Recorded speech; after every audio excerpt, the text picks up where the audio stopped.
15 نمبر دا چې کورونه د سپو نه خالي ساتل، کور کې بغیر د ضرورت نه سپی نه ساتل. د سپو ساتلو نسو صورتونو کې اجازت دی. اول نمبر د ښکار د پاره، که څوک ښکار کوي او سپي د پاره په سپي باندې کوي او سپي له تعلیم ورکړی وي، د هغې بیا خپل سپي دی او خپله طریقه ده.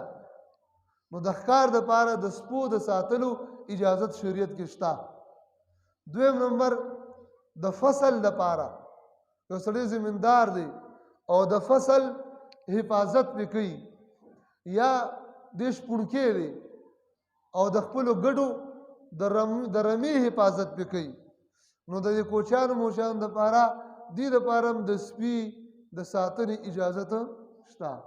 د دې نه علاوه سپي ساتل کورونو کې او بیا خاص کر خرڅول او اخیستل او د دې د پاسه بیا سپي جنګول د دې شریعت کې هېڅ څه تصور نشته.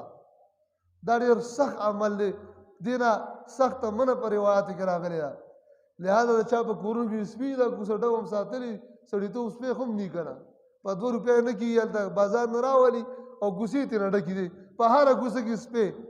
نو یاد ساتئ ستاسو کورونه د الله پاک د رحمت د فرشتو نه خالي دي. چې د چا کور کې هم سپی شته، چې د الله د رحمت فرشتې کوم کور ته نه راځي، تاسو نه پوښتنه کومه، نو هغه کور کې به خیر راشي، شر به راځي که نه به راځي؟ ضرور به راځي. نو سپو نه څه غواړئ؟ او بیا دا څوخې لمبۍ هم وروره او پې خوراکونه هم کوي قیمتي قیمتي. هلکه ځناوره دا خوراک په خپل ځان وکړه، په بچو باندې وکړه. ګوره انسان اشرف المخلوقات دی.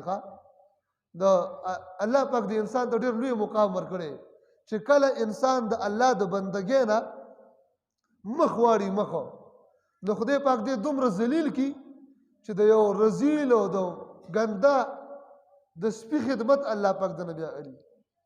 ظالمه ستا مقام خو دومره اوچت دی، د انسان مقام دومره اوچت دی چې په ځینو موقعو باندې ستا مقام او مرتبه د الله د پاکو فرشتو نه هم اوچتېږي.